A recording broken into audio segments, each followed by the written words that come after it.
I will be taking you to Enugu-Ukwu, where the super high chief, Nwora, popularly known as Ezudo Enugu-Ukwu, buried his own mother, that Mrs. Gloria Ukamaka Nwora. And this is his mother.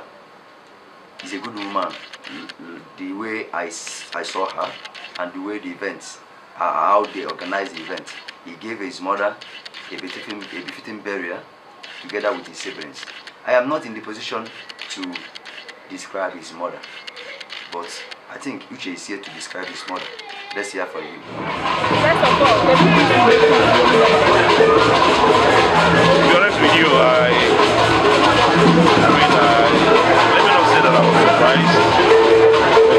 We had a video last night. We had all the testimonies from the people from the factions. This one again, we go back to Georgia and they will continue. I mean, we are children of my mom, but we didn't really know that she was that bad, that she was that low. You know, so actually, the thing is, we're grateful. I was in 20 minutes. We want to take on our legacy and keep being nice, keep being kind to people. That's what you do. I will thank all the people that will come out to support us.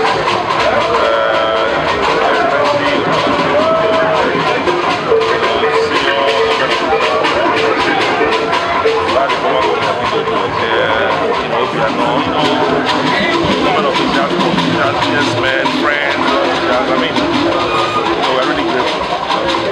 And also PPS, where I served 15 years at the MDC. I'm happy that you guys are here. Well, I mean, it's obvious, we're grateful. So, our sweet soul is rest in peace. Thank you. Yeah, okay. Good evening, how are you? Let's go for you. My name is Chief Mrs. Uche Bomba of Enugu-Ukwu. Late Princess Gloria was your mother. Yes, she was. What was her relationship? She was an amazing woman, and I would say that for the 20+ years I've known her, she was amazing, absolutely amazing. She's a mother in all sense. From the first day I met her at home in Aba, I mean, she took into me from the first day. Not only her, the rest of the family as well. And it's been a very good experience. You know, I live in London and she comes to London a lot. And she'll be at mine and I mean, she will cook, she will do everything. Very, very caring, loving woman. Very intelligent, very smart. independent. She's a woman who knows what she wants. But one thing that I think stands out for her is the love for her children. And I don't just mean her children as in George, Ezudo, and her biological children, but for everyone that comes close to her, like her in-laws, and all the friends that I've met in the family that they've known from her back, from Enugu, everywhere. Mama is just the one thing that binds everyone together. So she had a restaurant, she had different restaurants, and she's called Amaka National. But I call her Amaka International because for me, she is international. She goes everywhere. And she's all that and more as a mom, as a grandmom, having children in the United Kingdom with no help. She was always there for me. When I had my first baby, she was there for 9 months straight. Before I came back from the house, she was at home. And she was there to the extent that we're now begging her, please don't shower this boy with too much love, because when you go, you would expect to be held all the time, and you're not there. But she was an amazing woman. It's so sad she's no more. It hits home. I knew it would be this way because anytime I walk into these gates, she would run out, she would come out, she would dance that her wife is home.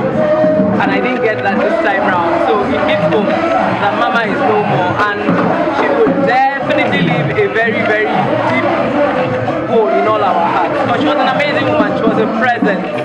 She walks into a room and she fills the room with her humor, her wit, and love for everyone. So it's amazing. Elle lived a fulfilled life. And we are her children, and you can tell that she lived a fulfilled life, very fruitful life. She's seen her children, her children's children, and even a lot more. So right now she's in heaven.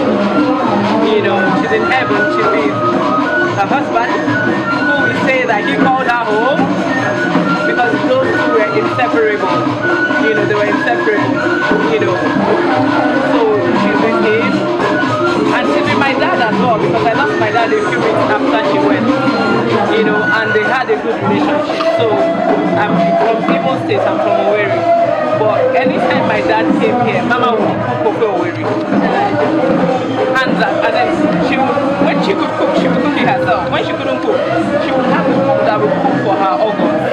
And it was always the case. She would never cook over or her just in honor of my dad. I mean, who does that? She goes out of her way to do that. So all these good memories, are what I go with. And I really thank God for blessing us, for blessing the family with a woman like she was. And we hope that we make her proud and we continue to make her proud. Having heard all from him, I want you to follow my channel, watch this video to the end. And never video and never skip. Don't skip. Watch the end. You will like this video. You can end.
Iruezigbo no je koma umunri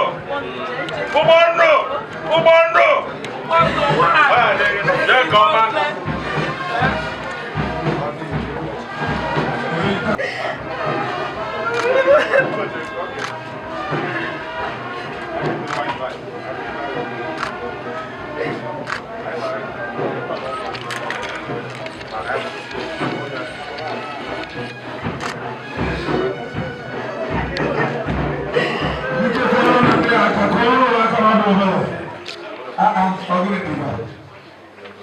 No life, Brother Dilated, no, thank you so much. You well entertained us. Nalono, Unafra, Unukaya, and so you're there, back there. When they check on you, Don't get happy.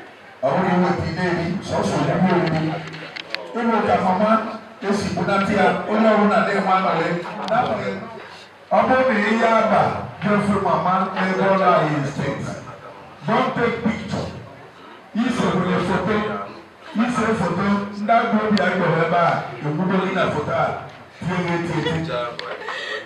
Don't take picture inside that place. Because I am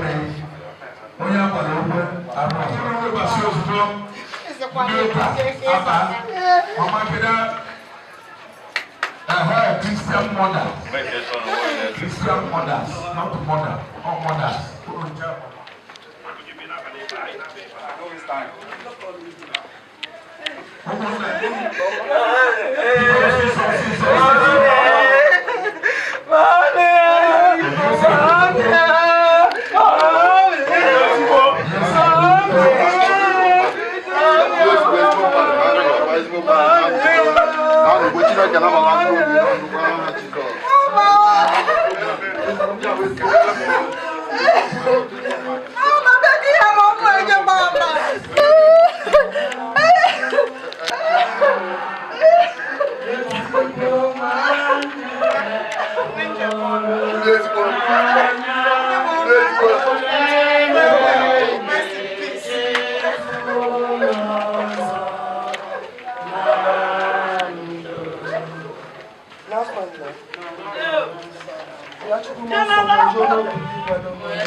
Asimuna, anagori mnezo nezo. Eso que é o ele busel mwana. La mozela oye. Oye, siba. Olha aí. Olha que siba. Se a gente toma. Toma. Olha go. Mano, dá gente toma. Oye, ora.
I beat you up.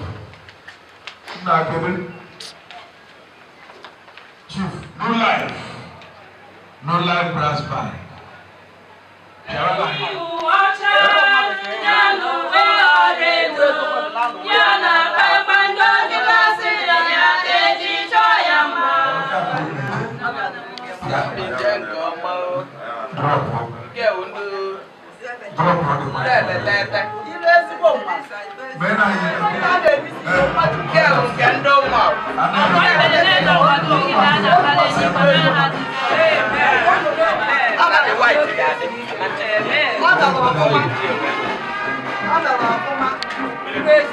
The presidential candidate of our great party, Labour, is here last on direct. Well, you can be there. His Excellency, I want to say it now. Oh, yes. Presidential candidate of the Labour Party is here. Amaka, the boy, you know, to be good. Amaka, onye achị Nigeria maka ikele gị ya na nnukwu ada Anambra State ọbụzọ ọkụ onye achịrị m na-akụzi nkụzi na Port University ọkwa ịkwa na akwa echekwa ugwu aga kwele gị ijezigbo m ugwu Amaka jewasịkwachi ugwu otigbo olu ezi na obodo ya achị Nigeria anyị nwa na-esi ya meghere anyị ezi edozie Nigeria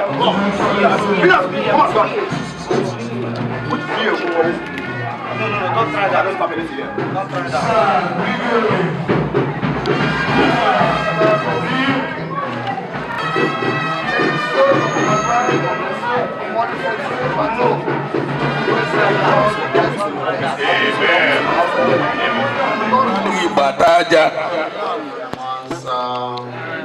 enyemaka anyị dị n'aha Onyenwe anyị osebụrụ ụwa n'ụlọ arịrị anyị Onyenwe anyị nọnyere ụnụ ekene dịrị Chineke nna nke Onyenwe anyị Jesu Kristi bụ nna nke ebere niile na Chineke nke na-enye nkasi obi niile n'ihi na ọ bụ Chineke nke na-akasi anyị obi na mkpagbu anyị ka anyị nwee ike isite na nkasi obi o nyere anyị kasie ndị ọzọ obi na mkpagbu nke dịrị ha.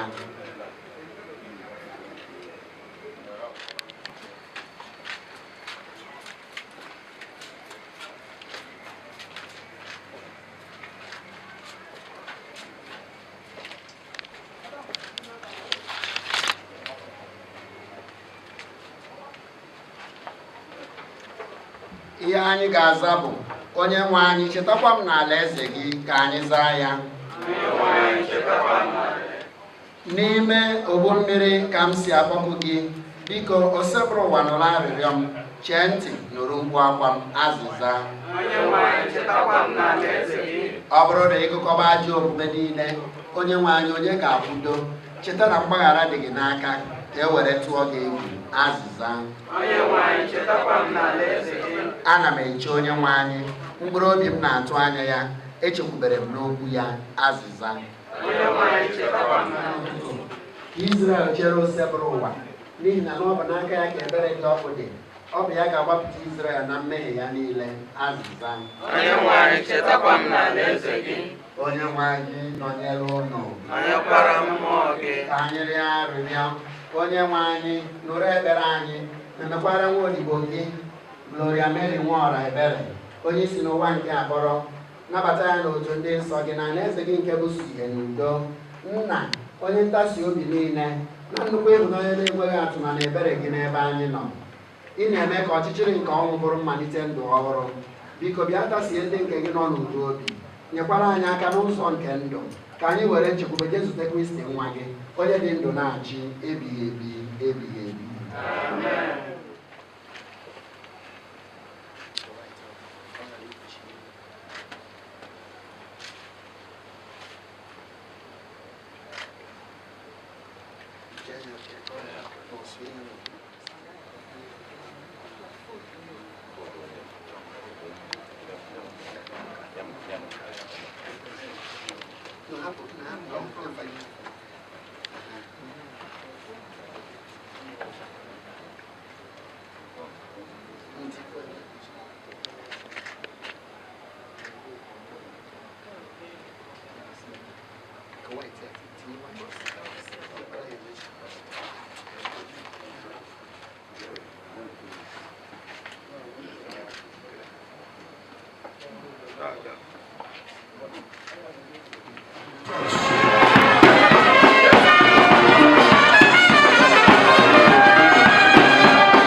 follow. Dalo. My brother, I salute you. Dalo.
Unlike you.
Open our fan.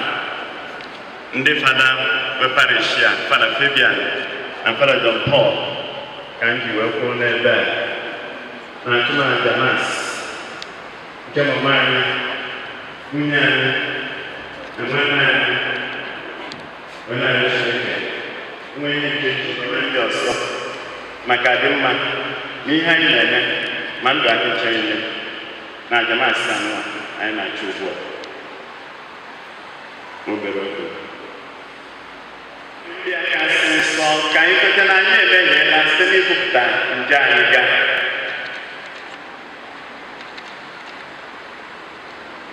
If the batch check it, you can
Amen.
COVID, when I was for 8 years, she was a member of the board of directors, APS. very supportive. When I'm back in the cooking, I'm going to go over and ask if you ever how many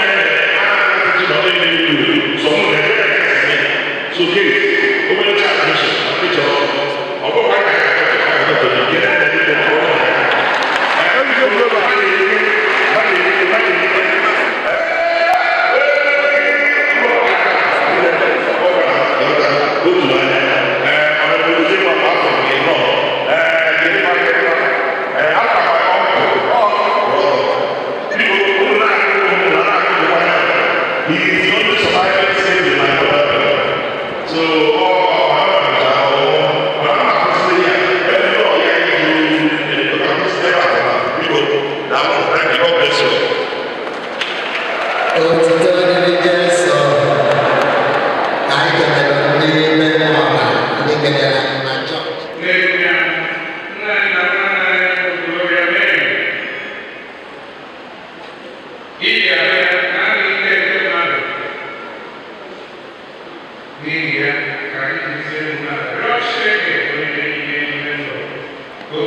Ngwakọrọ Jizọs aka.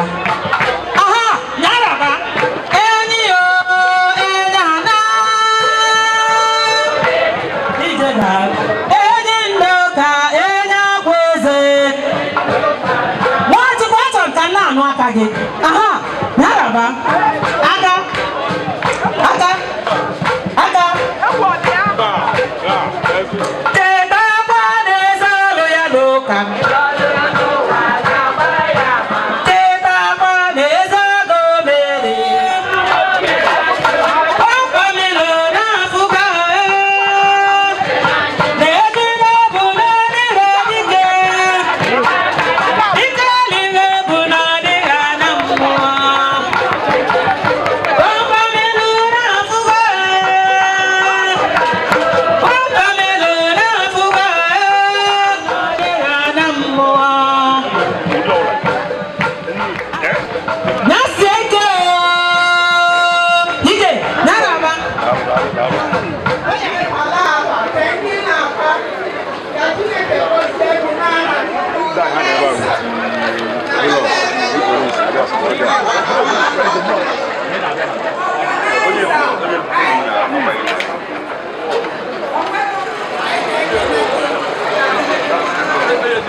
I'm on able. Number tagi, I work in a Ezudo, Enugu-Ukwu na umunri. I am again an apple, Manana, I'm a tap again.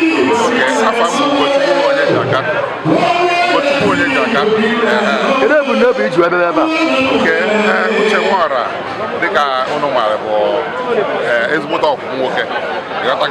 and all my very good customers. So, no,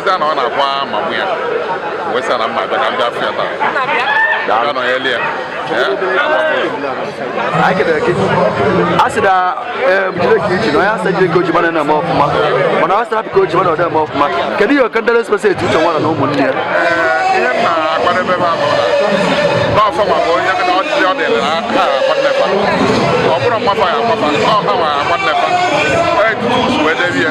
so now you are going to them. My family will need to and my family will win and not to Laka.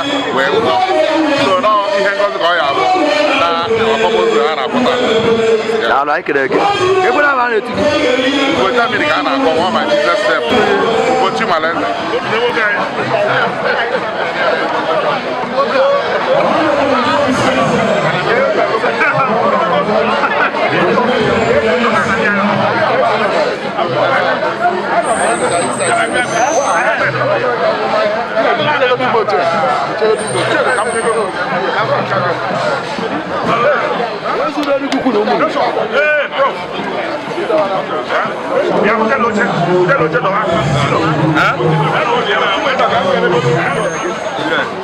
Enugu ka isi aja, anyị ma onye bụ. Mbọsị ịkwale nne gị, I was there, Snoop Media.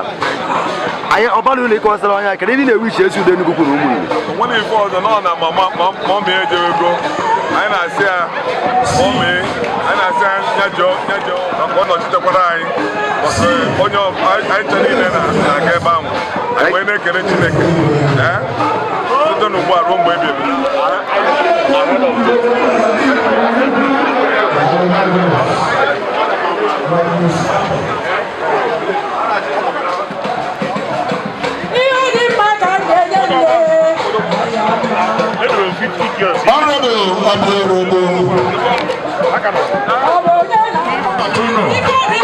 Yes, I have seen it now. Yes, we're gonna win here. We can learn.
I can own.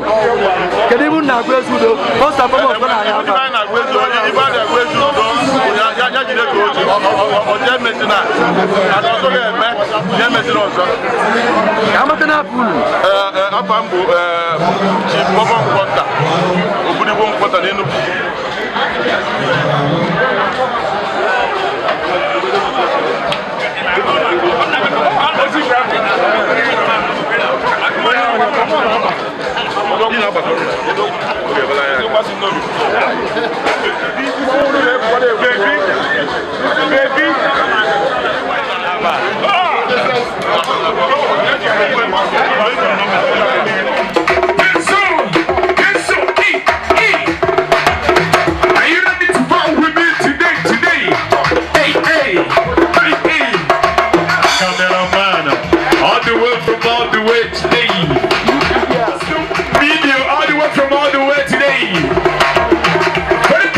Say praises.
family na kamo sili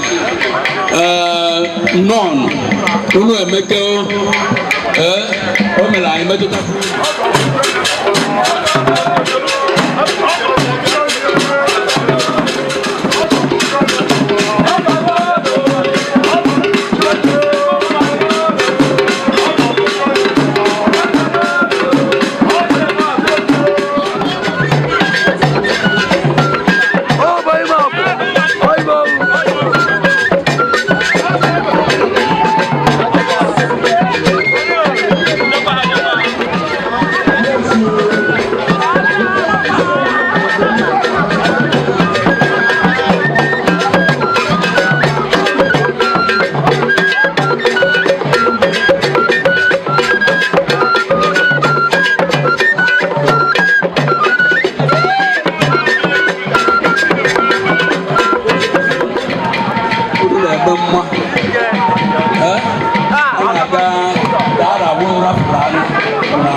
Brother, Osade Mani Road Driver.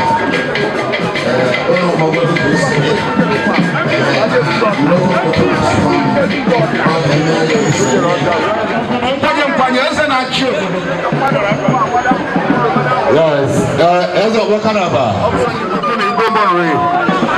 Na pade bataketa na yado bu no nya no nya biko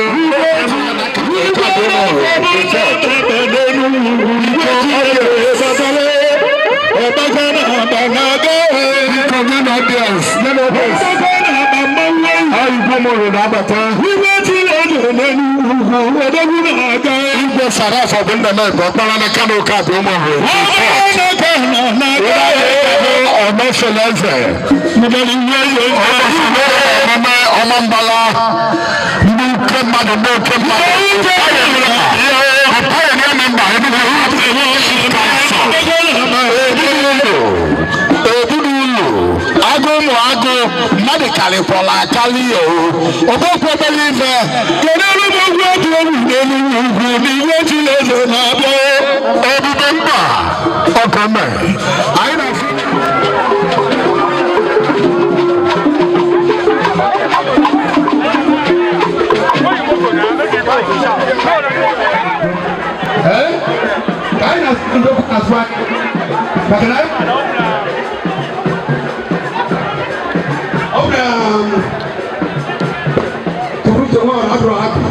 it will also affect our colleagues, affect members.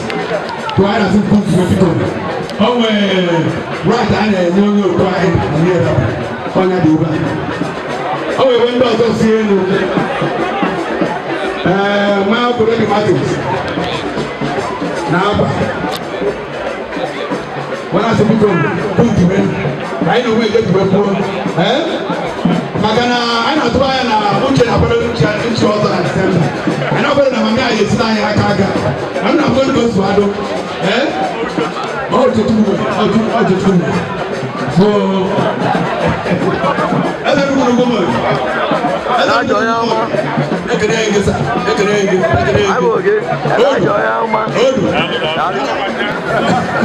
Ambassador, you can't put no more. Marican, Obudulu, Amadike, Akwamebe, Eugurumori, the pastor, taking a moon.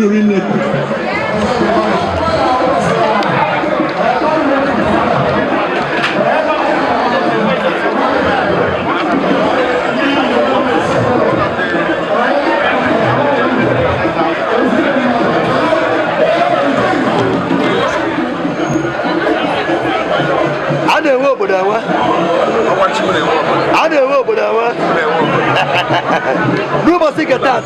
Those who don't go to women, or short to the Enugu-Ukwu land, nobody get that. Woman put an honor, but nobody get that. On your corner, and what if you are going to do? Then I went to the Waka Ojiba.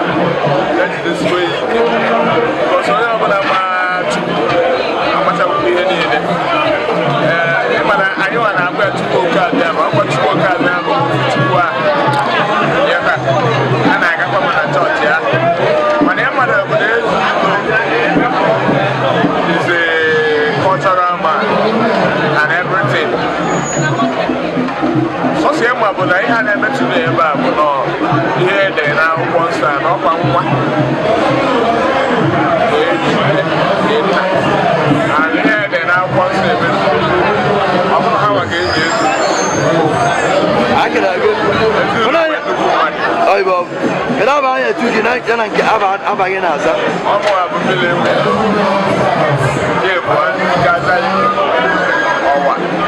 I can agree. We can do all. I see that soon, don't even room. When soon, if I don't alive, I want to soon done. Then you can die like that. I'm soon done. I don't know. Dalo jugu ozeli muno dalo no ebe bluza gerebe fa kwesi no kana bata committee of friends ndi chilechi zelo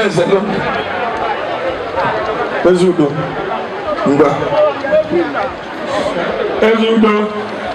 Now, we will not come. Yeah, from time I can say, thank you to cabinet members in Mandela.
Thank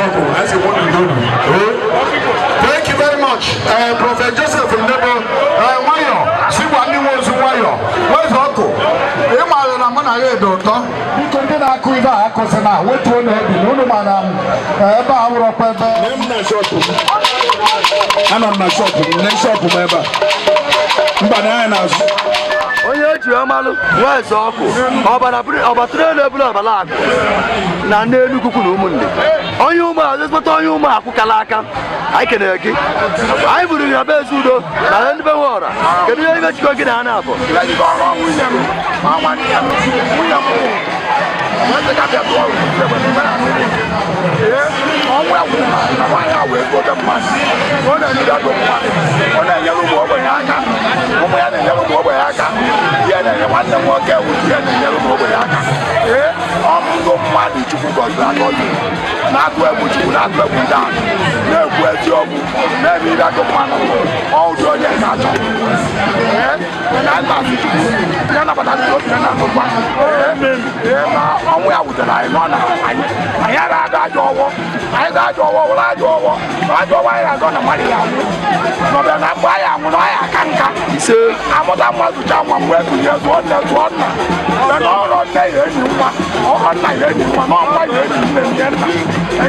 I can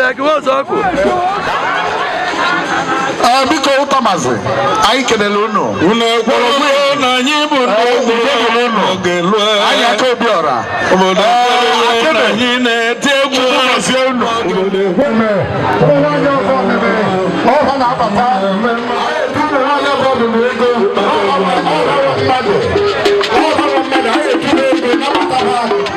Ambassador Frank, can you get another?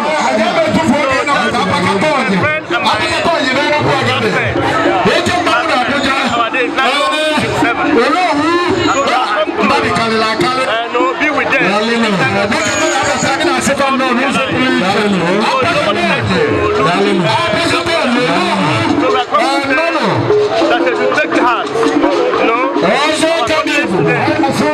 That's why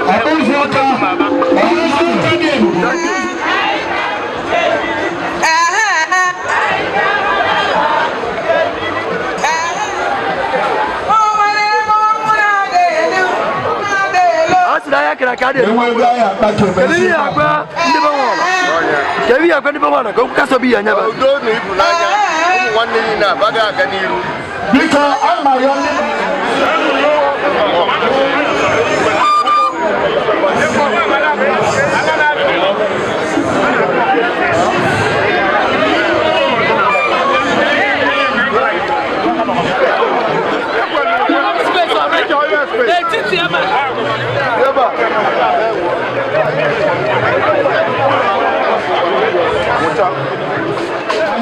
Wayo kita wena na batandi ukumi na batandi bendogo. Umu wadia na ndi severi chicho wena balute no start. Mono chogo. Iyo maana say no. Odo Puenandre. Okay. Odo Puenandre. All the way from Ethiopia.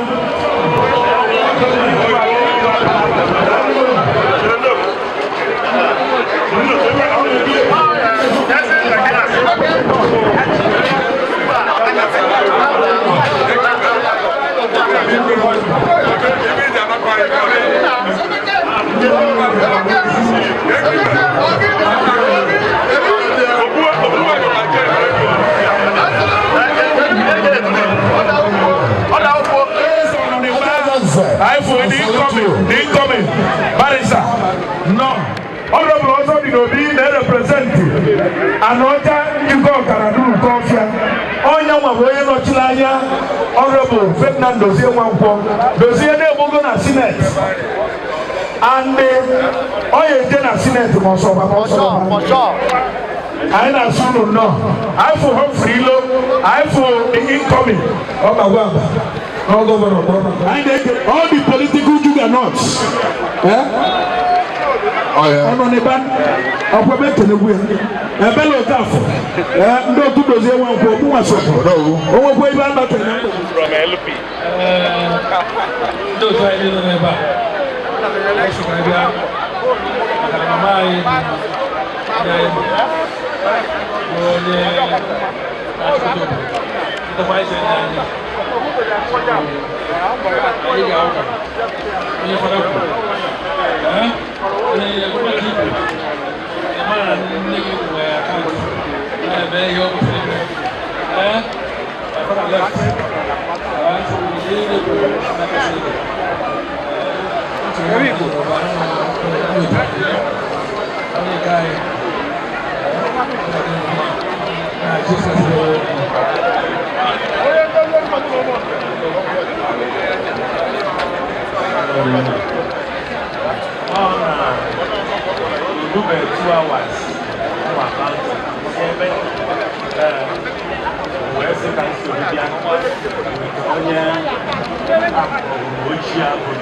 Watching the man number one up. Carry your message to Ucha Nwora.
That's cool. I'm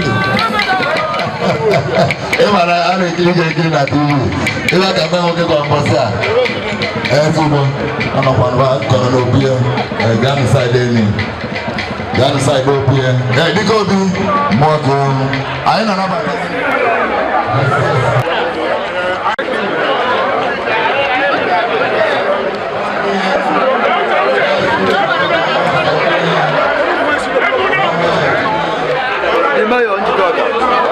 We all know you. Yes. By your name. But we want to have your message to Uche Nwora.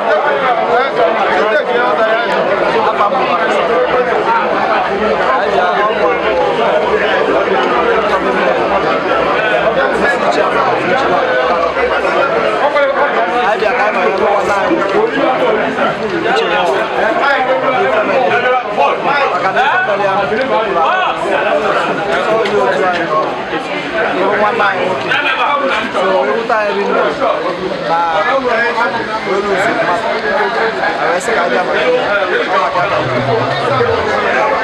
that I can down the mayor. Down in there. I can agree. Down in there. When you know that you could do I will again down. Senator.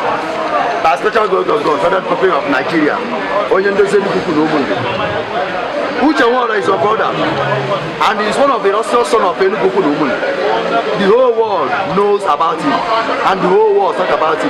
He's a philanthropist, and here today you are in his compound.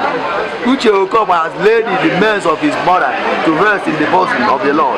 What is your message to Ukamaka? Thank God for the good life the mother has lived. And he's our brother, like his nation. We're here to thank God for his life. And we know that he did the right thing. Because he had a son or a daughter that will bury the parents. That's just what happened. So we know the mother lived a good life. Nobody did that. And she did her best. And we know that the children will continue where she's from. And we want to say that next time we're coming here, we're coming for celebration. We want to rejoice with them and for joyful things. Because we know the mother like a saint. And we wish her well. Thank you. Thank you. The former speaker, Anambra State. Good afternoon, sir. Former, let's know your name and your title, sir. No title. Oh. Ukamaka, I believe, is your friend. Oyendozi is also your friend. You are in his town. Oyendozi with Ukamaka. He's a philanthropist. He lives a life worthy of emulation. Today, he has laid the remains of his mother to rest in the bosom of the Lord. What is your message for him? To thank us and to thank God, most important, who had many children to live up to, 85 or so. I'm happy when I was coming in here, all the posters I saw, it says celebration of life. That goes a long way to show that I appreciate what God did for their mom and for themselves. So for them to their life up to this moment, they must have learned one or two things from her and the Lord. So I thank God with him, and I ask him, let them emulate the works and the good things the mom has done by showing them. Thank you.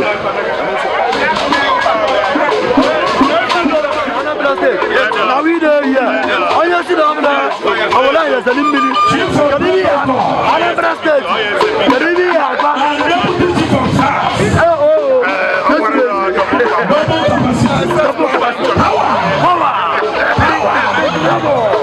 I can give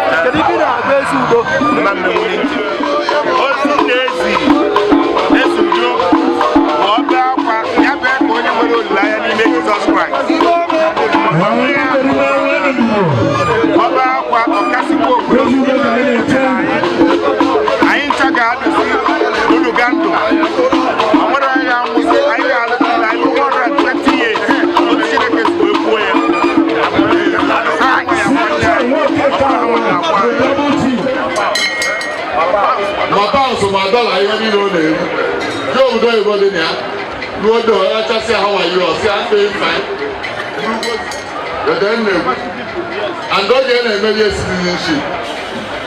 Mr. Dwayne, Mary Abuwa, I'm a mono, you are to see Mr. Dwayne said, I will not go.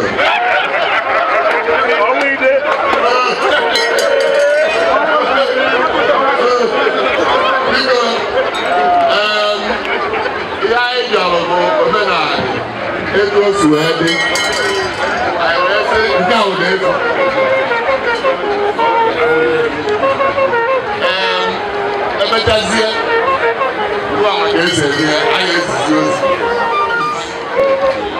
For them, all this one day, Colonel Ukamak, one day go out on the go off.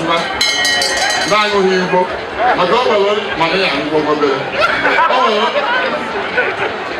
Oh, when you go there, come on, I hate to off.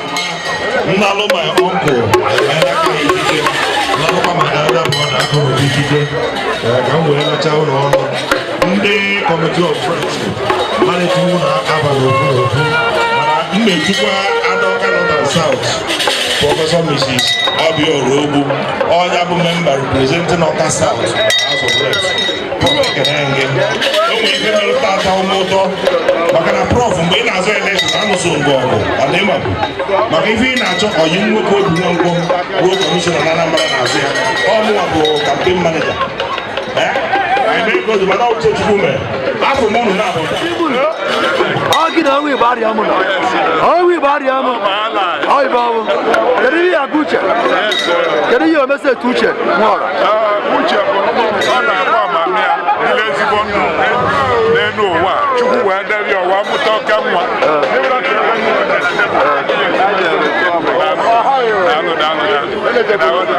so ọwa mụta uche ọ bụla odogwu anyị bịara ebe a mgbe ọ kwale nne ya anyị abịakwa taa sị na akwacha na-akwasị arụsị ike kpata ebe akwa bụ iwe nwe ogologo ndụ etu o si wee neta amamiya ụmụ ya ya enetekwa etu ahụ ọ gba nne bịara abịa ji wee abịa nke ya anaghị aka mma anyị na-abịa ebele ma anyị mụta nwa nwa amụta ibe ya ụmụ anyị enekwa anyị nka mgbe anyị anọcha n'ụwa gbaa n'aka legasi good legasi anyị mere only grow behind anyị na-ayọ ndị bịara abịa ya nakwa n'ụwa n'aha Jizọs Kraịst bụ enwe anyị ọnwụ Igbo arịa mụ ọnwụ Igbo arịa mụ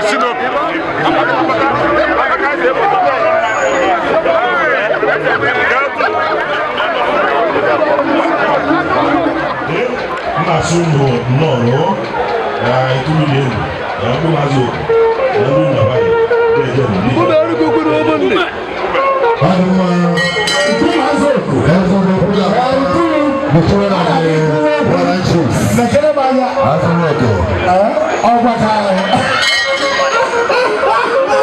ko be ru ko no bonde ko be ru ko no bonde ke da na ya na zo ike mo be lodo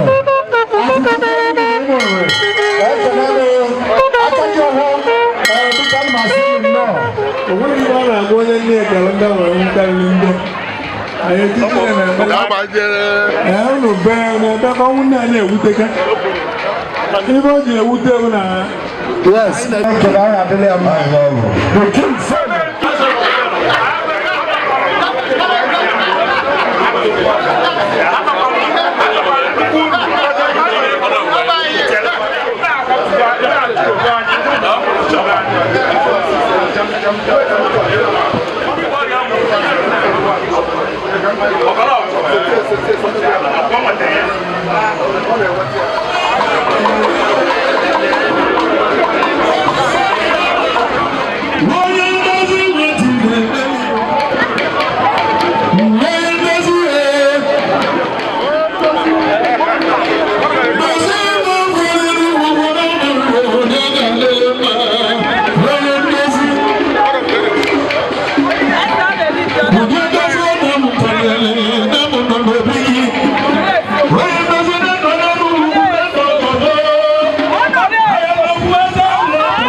Chairman, Oma community, Enugu-Ukwu na umunri. I get again. Oh no, but you can't. Man, before I come on here, for the rest I get to have in a carriage.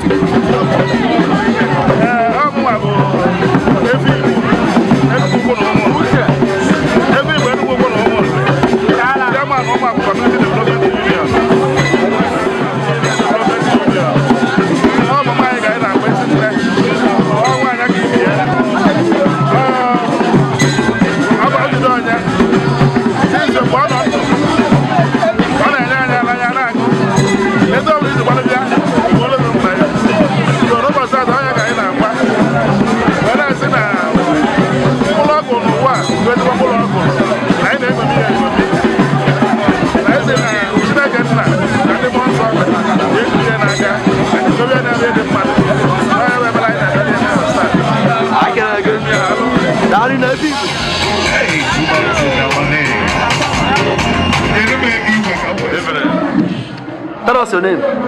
Charles Nwora. Your position in your mother's womb? Oh, the fourth. The first? No, the fourth. The fourth? Yeah, wow. The child, yeah. Tell us, how can you describe your mother when she was alive? Describing my mother is, I describe her with many words. She's a woman of beauty. She's beautiful. She has a good heart. She's this kind of mother that you wish in every generation that we turn around, that she's the kind of mother that you wish to have. She has been a great leader in the society, in the community. She is one of the best. In fact, the testament from various people during this burial attest what she has done, how she has contributed to a lot of families, a lot of communities. She has a wonderful heart. She has a beautiful heart. I also believe that you meet so much thing about her and you learn so much about her. With the legacy she kept, she left for you people. What is your message to your children, to your siblings, sorry? I tell you what, with my mother, the way my mother lived her life, she taught us a lot. Most importantly, the spirit of giving, the heart of giving. No matter how much, how little we still give, you know, that is the most important thing she taught us. And I want to pass that on to my kids, the younger ones that is coming up. You know, you always have to have that age to give, no matter how little you might have. Thank you. Yeah. Your best wishes for her, man, sir. I wish I have safe passage. The revelation we've got that she has transitioned peacefully. And today, you see how everybody is here to celebrate her. Thank you. You have a lot of dignities that commensurate with you and your family. Yes. What is your message for them? Yeah, I mean, I want to thank everybody that came around, even those who are unable to travel in various destinations, come down here. They wished us well, and we want to say a very big thank you. And we want to say that as they go back to various destinations, God will lead them. And we also want to use this opportunity to spread everyone that no matter how difficult times are, but you can see what happened today.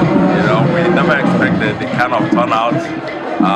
That's attests to what our mother meant, you know, where everybody celebrates and how people be with our family. Thank you. May we have a recap of your name and your title once again?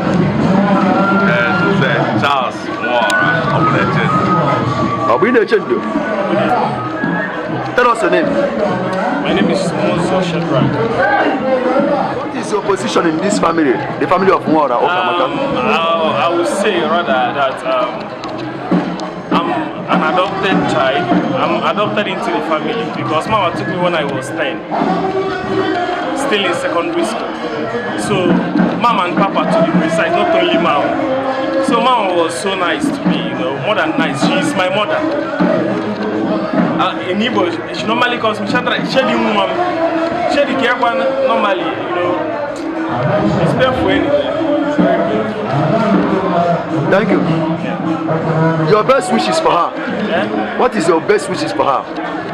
To be sincere, I know that she's in heaven already because she died on Good Friday, being 29th of March, you know. So I know definitely that she's with God.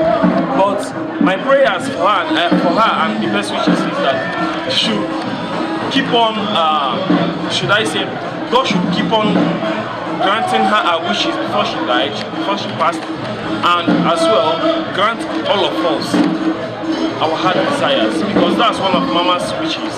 She wants us to meet to reach the height that she dreamt for us. That's it.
Mama Princess Gloria Ukamaka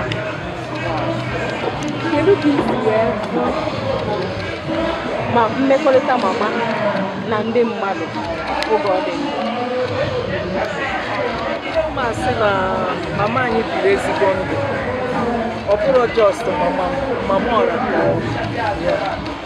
mama dị na only a very good life, exemplary life. Everybody can say this solo. Okay, dịka gịnị na gịnị ka ọ dị gị ka ọ na-eme mgbe ahụ ọ dị ọ na-emegasị ndị mmadụ? Apụta m na One day, Mama in law of charity. But I like him, the mother, from a more chicken. Or Jayo Tani one to Yenda. But I'm going to like a humanitarian thing. On a young dog. I bet one name more. Get what you was little. Yes, you tell me lose all serious. Mara,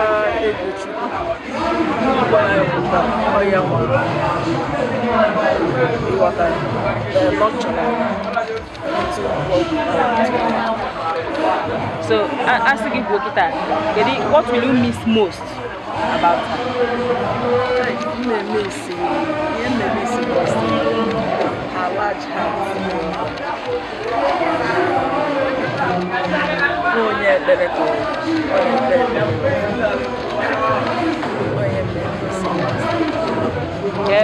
cheerful spirit, not the cheerful like so much.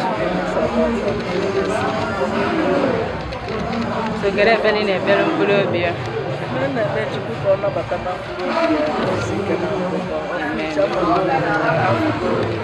I want no joke, because I know you're almost ever has our guy in the region. Now you're